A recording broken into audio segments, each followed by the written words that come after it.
Hay historias que deberían permanecer enterradas en la oscuridad, relatos que nacieron en lugares donde algo observa, esperando ser escuchado.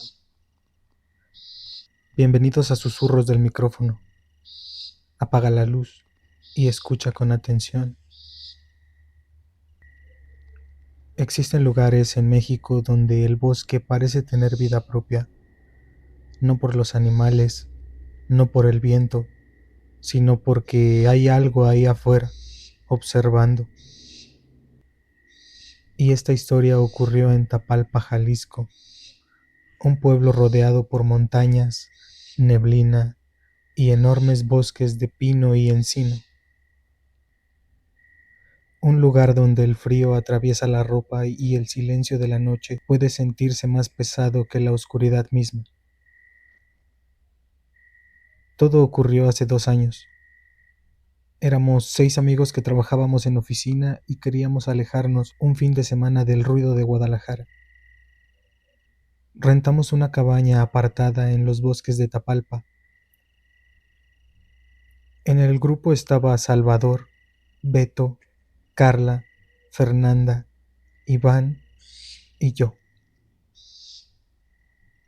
Todos llevábamos años atrapados en la misma rutina: correos, juntas, reportes, tráfico. Así que pasar un fin de semana en el bosque sonaba perfecto. Llegamos poco antes del anochecer. La cabaña estaba completamente rodeada por bosque, pinos enormes, senderos de tierra y una niebla que descendía lentamente entre los árboles. Recuerdo perfectamente el olor del lugar: tierra húmeda, pino mojado, leña vieja. Pero también había otro aroma, algo desagradable, como un establo abandonado, como pelo mojado encerrado durante años. Mientras descargábamos las mochilas, vimos pasar a un hombre mayor por el sendero. Llevaba impermeable amarillo, sombrero y una linterna vieja.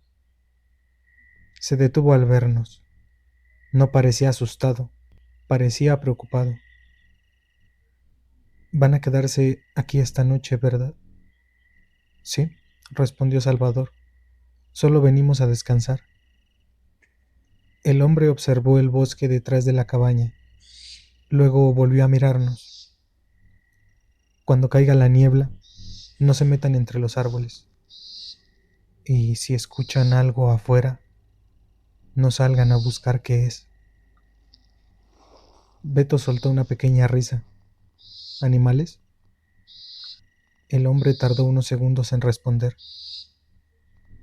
«Aquí a veces se escucha algo caminando durante la madrugada. Mucha gente cree que son animales, hasta que lo escucha demasiado cerca». Hubo silencio. Después añadió algo más, con la voz más baja. «Y si escuchan que alguien los llama desde el bosque, asegúrense primero de que todos siguen dentro de la cabaña». El hombre continuó su camino hasta desaparecer entre la niebla. Durante unos segundos nadie dijo nada.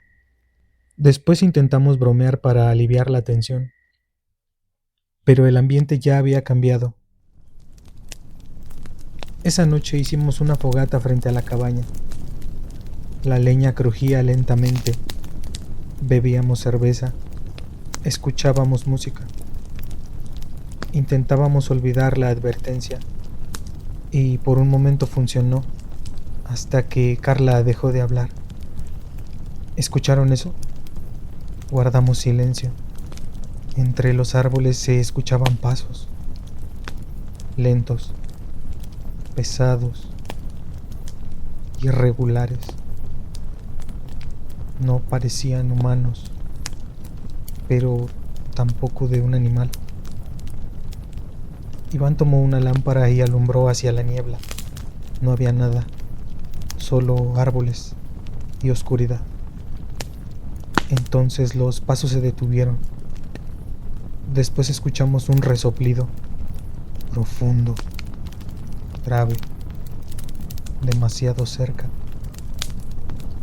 El bosque quedó completamente silencioso.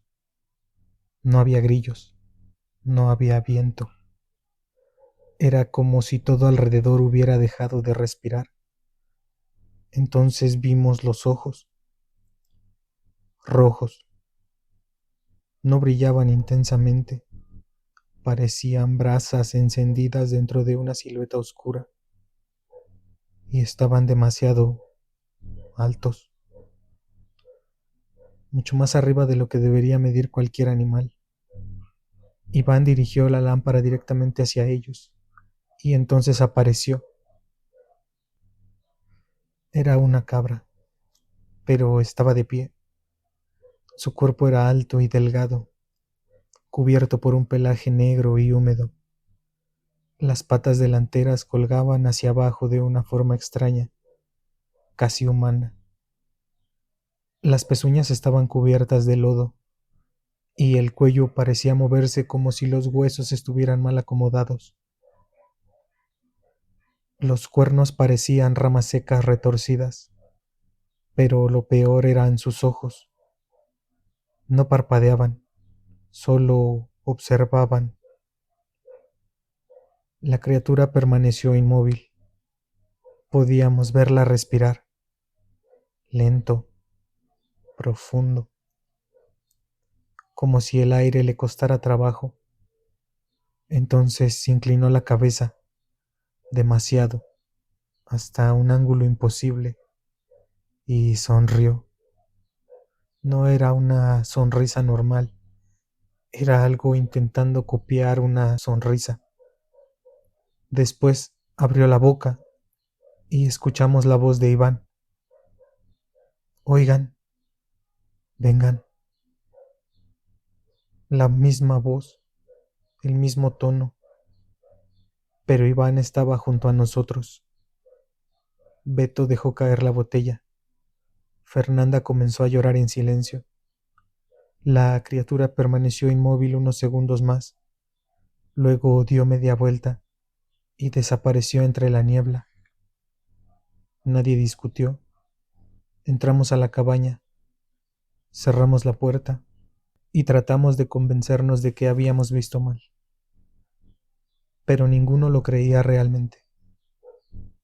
Pasó cerca de una hora. La música estaba apagada. La conversación había muerto.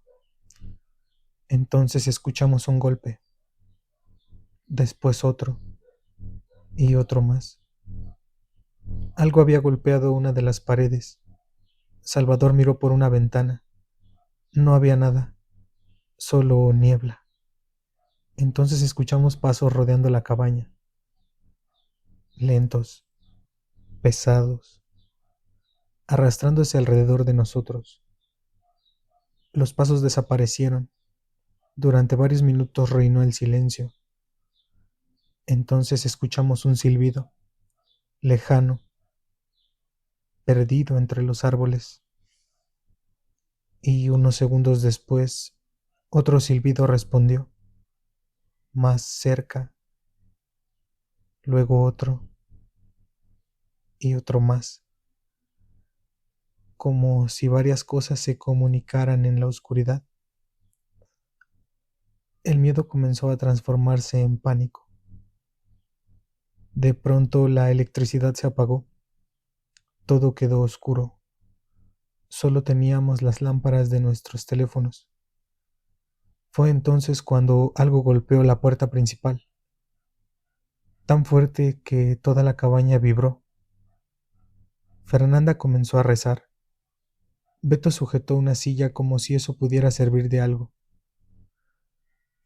Y entonces escuchamos una voz, la voz de Carla. Ábranme. Pero Carla estaba junto a nosotros. Nadie respondió. La voz volvió a escucharse.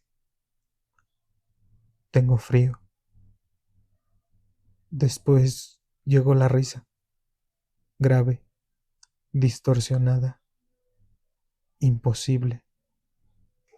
Algo caminaba alrededor de la cabaña durante horas. a veces junto a las ventanas, a veces sobre el techo, a veces debajo del piso de madera. Y cada vez que escuchábamos pasos, parecían más cercanos. Poco antes del amanecer ocurrió lo peor. Algo comenzó a rasguñar la ventana, lento, desesperante. Cuando Iván iluminó el cristal con la linterna, vio un rostro, una cara cubierta de pelo negro, dos ojos rojos y una sonrisa inmóvil pegada al vidrio. Entonces la criatura golpeó la ventana y después otro. La madera comenzó a crujir. Por un instante pensamos que iba a entrar, pero en ese momento los primeros rayos del sol atravesaron la niebla y todo se detuvo. Los pasos desaparecieron, los golpes cesaron y el bosque volvió a respirar. Esperamos casi una hora antes de abrir la puerta. Al salir encontramos marcas alrededor de toda la cabaña. Algunas parecían pezuñas, otras parecían huellas humanas, pero ninguna estaba completa, como si aquello hubiera cambiado de forma mientras caminaba. Nos marchamos de Tapalpa esa misma mañana. Ninguno volvió a hablar del tema hasta hace unos meses, cuando Iván me envió un mensaje. Solo decía, creo que volvió. Adjuntó una fotografía. En el reflejo de la ventana de su departamento podían verse dos ojos rojos, observando desde la oscuridad. Si alguna vez visitas los bosques de Tapalpa y durante la madrugada escuchas algo llamándote desde los árboles, no respondas, porque hay cosas en ese bosque que aprendieron a imitar la voz humana y quizás siguen practicando. Gracias.